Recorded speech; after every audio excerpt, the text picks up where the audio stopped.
God of war ఎన్టీఆర్‌ది వచ్చింది కదా poster. So ఎట్లా అనిపించింది ఆ పోస్టర్? ఆ పోస్టర్ చూసిన వెంటనే హరహర మహాదేవ శంభో శంకర అని అనాలనిపించింది. ఆ! ఏదేమైనా ఎన్టీఆర్ గారు ఇంత లేటుగా సినిమాలు చేయడం చాలా బాధగా ఉంది. సంవత్సరానికి 2 సినిమాలు చూస్తే చాలా బాగుండేది. ఎందుకంటే నేను కూడా సినిమా వాడిని కాబట్టి మా వాళ్ళందరికీ పని దొరుకుతుందని ఆశ. ఈరోజు త్రివిక్రమ్ గారి కాంబినేషన్లో ఎన్టీఆర్ త్రివిక్రమ్ కాంబినేషన్లో వస్తున్నటువంటి గాడ్ ఆఫ్ వార్ ఆ సినిమా పోస్టర్ రిలీజ్ అయ్యి ఎంతో ఆనందాన్ని కలగజేసింది. అదేవిధంగా ఆ సినిమా సూపర్ డూపర్ హిట్ అవ్వాలని మనస్ఫూర్తిగా కోరుకుంటున్నాం. ఆ పోస్టర్ చూసిన తర్వాత అది ఓ అద్భుతమైన పాన్ ఇండియా మూవీగా అనిపించే అంతటి డెప్త్ ఉంది ఆ పోస్టర్లో. ఖచ్చితంగా మంచి హిట్టే కొడుతుంది. త్రివిక్రమ్ శ్రీనివాస్ గారు పాన్ ఇండియా లెవెల్లో రిలీజ్ చేసిన సినిమాలు చాలా తక్కువ. ఈ సినిమాతో మాత్రం ఓ అద్భుత విజయాన్ని సాధించి తెలుగు చిత్రసీమకి తెలుగు ప్రజలకి మంచి పేరు తీసుకొస్తారని, అలాగే ఎన్టీఆర్ గారి చరిష్మా మన అందరికీ తెలిసిందే. ఆయన ఎప్పుడూ పాన్ ఇండియా హీరో అయ్యారు. ఆ సినిమాతో గాడ్ ఆఫ్ వార్తో ఆయన సంచలనాలు సృష్టించి మనకి మన తెలుగు సినిమా ఇండస్ట్రీకి మంచి పేరు తీసుకొస్తాడు. ఖచ్చితంగా సెన్సేషనల్ మూవీ అవుతుంది. అయితే సార్ అది డ్రాగన్ మూవీలో అప్లై అయితే ఆయన బాడీ పూర్తిగా తగ్గించడము, ఆయన కొంచెం హెల్త్ కూడా కొంచెం ఖరాబ్ అయిందని తెలుస్తుంది. అయితే ఈ మూవీ లోపల ఆయన బాడీ అలానే పెట్టి మెయింటైన్ చేస్తారు, లేదంటే మళ్ళీ లావ్ అయ్యే అవకాశం ఉన్నాయంటారు. ఆ సినిమాకు తగ్గట్టుగా బాడీని అలా మోల్డ్ చేసుకోవడం జరిగింది. ఎంతో కష్టపడి ఆ జీరో సైజు రావడానికి చాలా కష్టపడ్డారు ఎన్టీఆర్ గారు. దాన్ని చాలామంది కాంట్రవర్సీ చేస్తున్నారు.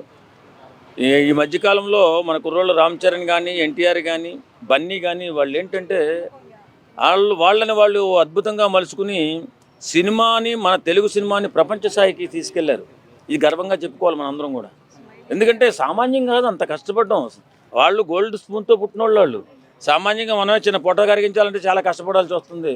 కానీ వాళ్ళు అంత కష్టపడి ఆ బాడీని అలా తయారు చేసుకుని ఓ సెన్సేషనల్ మూవీగా, ఓ సెన్సేషనల్ హిట్లు కొట్టుకుంటూ మన తెలుగు సినిమా ఇండస్ట్రీకి మంచి హీరోలుగా, మంచి సినిమాలుగా తీసుకుంటూ ముందుకెళ్తున్నారు. అలాగే నేను కోరేది ఏంటంటే, మీరు సంవత్సరానికి 2 సంవత్సరాలకి 3 సంవత్సరాలకి ఒక సినిమా తీస్తున్నారు. కానీ సంవత్సరానికి 2 సినిమాలు తీసి సినిమా ఇండస్ట్రీకి ఉన్నటువంటి ఇబ్బందులు తొలగించి అందరికీ పని కలిగే విధంగా కాపాడాలని చెప్పి ఈ మన హీరోలందరినీ కోరుకుంటారు. అయితే God of war first Allu Arjun చెప్పడం మీద జరిగిందంట, ఆయన రిజెక్ట్ చేస్తే ఎన్టీఆర్ చేయడం జరిగిందంట. రిజెక్ట్ చేయడం అంటూ ఆ హీరోల మధ్య, మన తెలుగు హీరోల మధ్య ఉండదండి.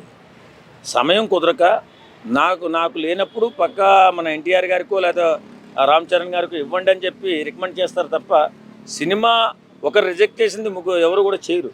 ఎందుకంటే వాళ్ళ ముగ్గురు ఇక్కడ ఉన్నటువంటి